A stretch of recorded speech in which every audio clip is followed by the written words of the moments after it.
Welcome to my channel friends. ಎಲ್ಲರೂ ಹೇಗಿದ್ದೀರಾ? ಎಲ್ಲರೂ ಚೆನ್ನಾಗಿದ್ದೀರಾ ಅಂದ್ಕೊಳ್ತಾ ಇವತ್ತಿನ ಬ್ಲಾಗ್ನು ಕೂಡ ಸ್ಟಾರ್ಟ್ ಮಾಡ್ತಾ ಇದ್ದೀನಿ. ಈ ಬ್ಲಾಗ್ ಏನಾದರೂ ನಿಮಗೆ ಇನ್ ಕೇಸ್ ಇಷ್ಟ ಆಯಿತು ಅಂದರೆ ಪ್ಲೀಸ್ ಒಂದು ಲೈಕ್ ಮಾಡೋದನ್ನು ಮರಿಬೇಡಿ. ನಾನು ಸಂಜೆಯಿಂದ ವ್ಲಾಗ್ನ ಸ್ಟಾರ್ಟ್ ಮಾಡ್ತಾ ಇದ್ದೀನಿ.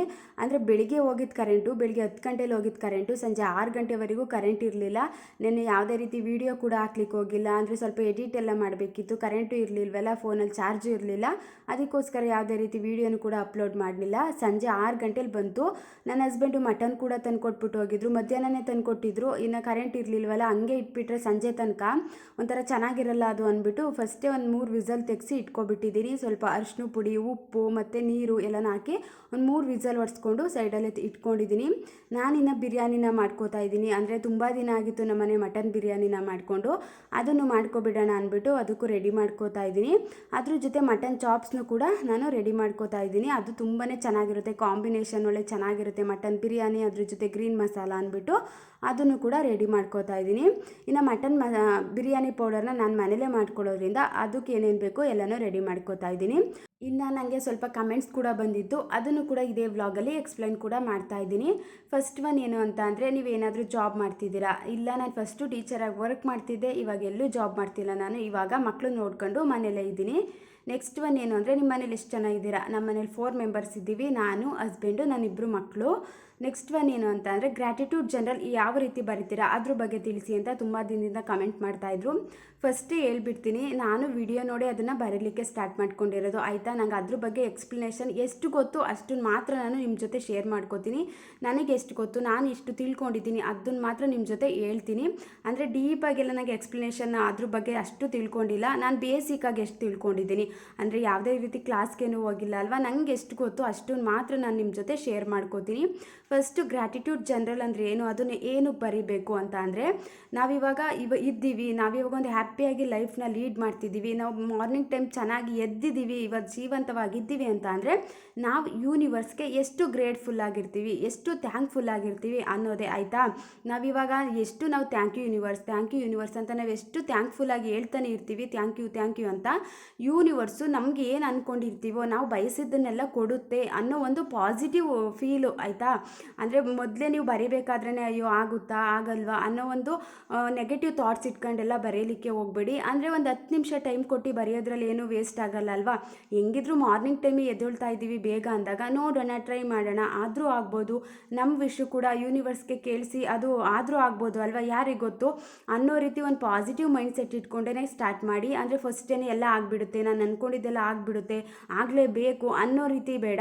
ನಾನು ಟ್ರೈ ಮಾಡೋಣ, ನನ್ನ ಮನಸ್ಸಿಂದ ಒಂದು ಪಾಸಿಟಿವ್ ಎನರ್ಜಿಯಿಂದ ಸ್ಟಾರ್ಟ್ ಮಾಡೋಣ ಬರೆಯಲಿಕ್ಕೆ, ಆದರೂ ಆಗ್ಬೋದು, ಆದರೆ ತುಂಬಾ ಒಳ್ಳೆಯದು. ನಾನು ಎಷ್ಟು ಥ್ಯಾಂಕ್ಫುಲ್ ಆಗಿರ್ತೀನಿ ಯೂನಿವರ್ಸ್ಗೆ. ನಾನು ಥ್ಯಾಂಕ್ ಯು ಯೂನಿವರ್ಸ್ ಅಂತ ಜಾಸ್ತಿ ನಾವು ಎಷ್ಟು ಸಲ ಹೇಳ್ಕೊತೀವಿ ಅಷ್ಟು ಕೂಡ ನಾವು ಅಂದ್ಕೊಂಡಿದ್ದೆಲ್ಲನೇ ಅದು ಇವಾಗ ಯಾರಿಗಾದರೂ ಒಂದು ಥ್ಯಾಂಕ್ ಯು ಅಂತ ಹೇಳ್ತಿದ್ರೆ ಅವರಿಗೂ ಖುಷಿ ಆಗುತ್ತೆ ಅಲ್ವಾ.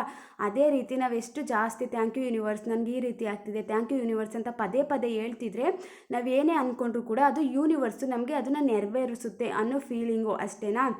ಅಂದರೆ ಇದನ್ನು ಯಾವಾಗ ಬರೀಬೇಕು ಅಂತ ಅಂದರೆ, ನಾನು ಮಾರ್ನಿಂಗ್ ಟೈಮೇ ಬರಿತೀನಿ. ಅಂದರೆ ಒಂದೇ ಸಲ ಬರೆಯೋದು, ನಾನು ಬೆಳಿಗ್ಗೆ ಎದ್ದ ತಕ್ಷಣವೇ ಸ್ಟಾರ್ಟ್ ಮಾಡ್ಕೋತೀನಿ. ಹೆಂಗಿದ್ರು ಎದ್ದಿರ್ತೀನಿ ಅಲ್ವಾ, ಒಂದು 4 ಗಂಟೆಗೆ ಸ್ಟಾರ್ಟ್ ಮಾಡ್ಕೋತೀನಿ.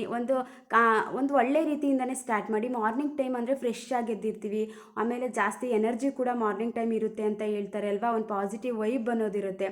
ಅದಕ್ಕೋಸ್ಕರ ನಾನು ಮಾರ್ನಿಂಗ್ ಟೈಮಿಂದನೇ ಸ್ಟಾರ್ಟ್ ಮಾಡ್ಕೋತೀನಿ. ಇನ್ನು ಯಾವ ರೀತಿ ಬರೀಬೇಕು ಅಂತ ಅಂದರೆ, ಫಸ್ಟು ನಾನು ಸ್ಟಾರ್ಟ್ ಮಾಡೋದು ಅಂದರೆ ಥ್ಯಾಂಕ್ ಯು ಯೂನಿವರ್ಸ್ ಅಂತಲೇ ಫಸ್ಟ್ ಲೈನ್ನೇ ಸ್ಟಾರ್ಟ್ ಮಾಡ್ತೀನಿ. ಥ್ಯಾಂಕ್ ಯು ಯೂನಿವರ್ಸ್ ಅಂದರೆ, ಆಮೇಲೆ ಕನ್ನಡದಲ್ಲಿ ಬರೀಬೇಕು, ಇಂಗ್ಲೀಷಲ್ಲಿ ಬರೀಬೇಕು ಅನ್ನೋದು ಇರುತ್ತೆ ಅಲ್ವಾ. ನಾವು ಇವಾಗ ಏನಾದರೂ ಒಂದು ಇಮ್ಯಾಜಿನೇಷನ್ ಮಾಡ್ಕೋತಿದ್ದೀವಿ, ಒಂದು ಕನಸು ಕಾಣ್ತಿದ್ದೀವಿ, ಯಾವ್ದ್ರ ಬಗ್ಗೆನಾದರೂ ಏನು ಚೆನ್ನಾಗಿ ಒಂದು ಡೀಪಾಗಿ ಇಮ್ಯಾಜಿನೇಷನ್ ಮಾಡ್ಕೋತಿದ್ದೀವಿ ಅಂದರೆ, ಯಾವ ಕನ್ನಡದಲ್ಲಿ ಮಾಡ್ಕೋತೀವೋ ಇಂಗ್ಲೀಷಲ್ಲಿ ಮಾಡ್ಕೋತೀವಿ, ಕನ್ನಡದಲ್ಲಿ ಅಲ್ವಾ ಮಾಡ್ಕೊಳ್ಳೋದು. ಅಂದರೆ ಕನ್ನಡ ನಮ್ಗೆ ಅಷ್ಟು ಹತ್ರ. ಅಂದರೆ ಏನಾದರೂ ಒಂದು ಕನಸು ಕಾಣಬೇಕಾದ್ರೆ ಕನ್ನಡದಲ್ಲೇ ಕನಸು ಕಾಣ್ತೀವಿ, ಒಂದೊಂದು ಏನಾದರೂ ಇಮ್ಯಾಜಿನೇಷನ್ ಮಾಡ್ಕೋಬೇಕಂದ್ರೆ ಕನ್ನಡದಲ್ಲೇ ಇಮ್ಯಾಜಿನೇಷನ್ ಮಾಡ್ಕೋತೀವಿ. ಏನೋ ಒಂಥರ ನಮ್ಮ ಮದರ್ ಟಂಗ್ ಕನ್ನಡ ಆಗಿರೋದ್ರಿಂದ ನಮ್ಗೆ ಬೇಗ ಅದು ಕನೆಕ್ಟ್ ಆಗಿಬಿಡುತ್ತೆ. ಅದಕ್ಕೋಸ್ಕರ ನನಗೆ ಯಾವ್ದು ಇಷ್ಟ, ಕನ್ನಡನೇ ಇಷ್ಟ, ಅದಕ್ಕೋಸ್ಕರ ನಾನು ನಾನು ಕನ್ನಡದಲ್ಲೇ ಬರೀಲಿಕ್ಕೆ ಸ್ಟಾರ್ಟ್ ಮಾಡ್ಕೋತೀನಿ. ನಿಮ್ಮ ಅದು ನಂಬಿಕೆ. ನಿಮ್ಗೆ ಇಂಗ್ಲೀಷಲ್ಲಿ ಬರಿಬೇಕು ಅಂದರೆ ಇಂಗ್ಲೀಷಲ್ಲೂ ಬರಿಬೋದು, ಕನ್ನಡದಲ್ಲಿ ಬರಿಬೇಕು ಅಂದರೆ ಕನ್ನಡದಲ್ಲೂ ಬರಿಬೋದು.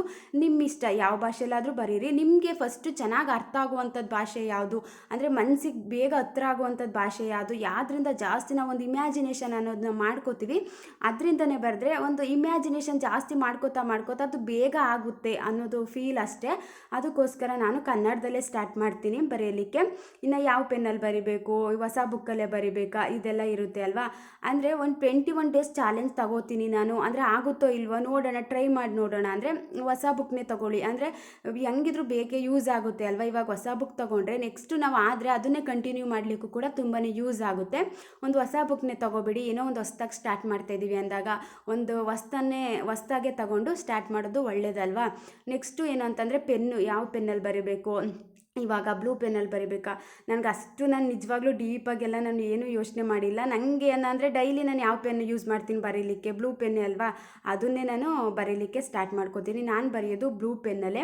ಇನ್ನು ಬರೀಲಿಕ್ಕೆ ಸ್ಟಾರ್ಟ್ ಮಾಡ್ಕೋತೀನಿ. ಅಂತಂದರೆ ಬೆಳಿಗ್ಗೆ ಎದ್ದ ತಕ್ಷಣ ಥ್ಯಾಂಕ್ ಯು ಯೂನಿವರ್ಸ್ ಅಂತಲೇ ಸ್ಟಾರ್ಟ್ ಮಾಡಿ.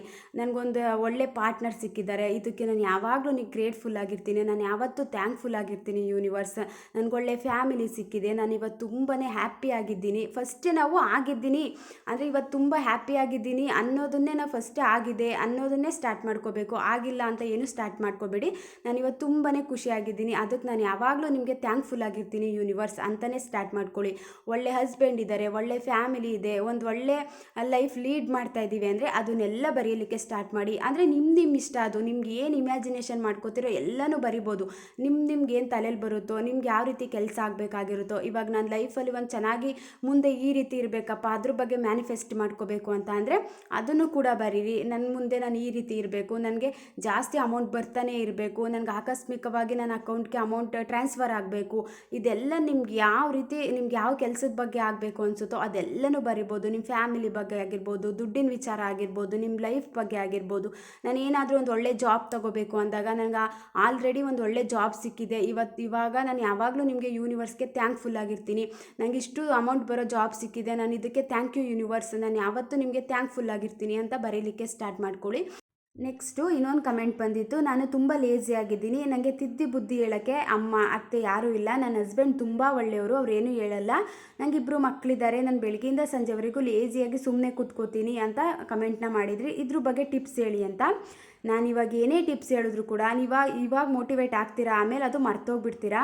ನಿಮಗೆ ಯಾರೂ ತಿದ್ದಿ ಬುದ್ಧಿ ಹೇಳುವಂಥ ಚಿಕ್ಕ ಮಕ್ಕಳಂತೂ ಅಲ್ವೇ ಅಲ್ವಾ. ನಿಮ್ಮ ಮಕ್ಕಳಿಗೆ ನೀವೇ ಬುದ್ಧಿ ಹೇಳಬೇಕು. ನಿಮಗೆ ಒಂದು ಮೆಚುರಿಟಿ ಅನ್ನೋದು ಬಂದಿದೆ, ಮಕ್ಕಳಿದ್ದಾರೆ, ಒಂದು ಫ್ಯಾಮಿಲಿ ಇದೆ ಅಂದಾಗ ನೀವು ಲೇಜಿಯಾಗಿ ಕೂತ್ಕೊಳ್ಳೋದ್ರಲ್ಲಿ ಅರ್ಥನೇ ಇಲ್ಲ. ಇವಾಗ ಅತ್ತೆನೂ ಇಲ್ಲ, ಅಮ್ಮ ಇಲ್ಲ ಅಂದಾಗ, ನಿಮ್ಮ ಹಸ್ಬೆಂಡ್ಗೂ ಅಮ್ಮ ಇಲ್ಲ ಅಂದಾಗ ನೀವೇ ಒಂದು ಓನ್ ರೆಸ್ಪಾನ್ಸಿಬಿಲಿಟಿನ ತಗೋಬೇಕು. ನನ್ನ ಫ್ಯಾಮಿಲಿನ ಚೆನ್ನಾಗಿ ನೋಡ್ಕೋಬೇಕು, ನಾನೇ ಲೇಜಿಯಾಗಿ ಕೂತ್ಕೋಬೇಕು, ಸರಿಯಾಗಿ ಫ್ಯಾಮಿಲಿಗೆ ಟೈಮ್ ಕೊಡೋಕ್ಕಾಗ್ತಿರಲ್ಲ, ಹಸ್ಬೆಂಡ್ ಜೊತೆ ಟೈಮ್ನ ಸ್ಪೆಂಡ್ ಮಾಡೋಕ್ಕಾಗಲ್ಲ, ಸುಮ್ಮನೆ ಲೇಜಿಯಾಗಿ ಕೂತ್ಕೊಂಡ್ರೆ ನೀವು ಕೆಟ್ಟ ಯೋಚನೆಗಳೆಲ್ಲ ತಲೆಯಲ್ಲಿ ಬರ್ತಿರುತ್ತೆ.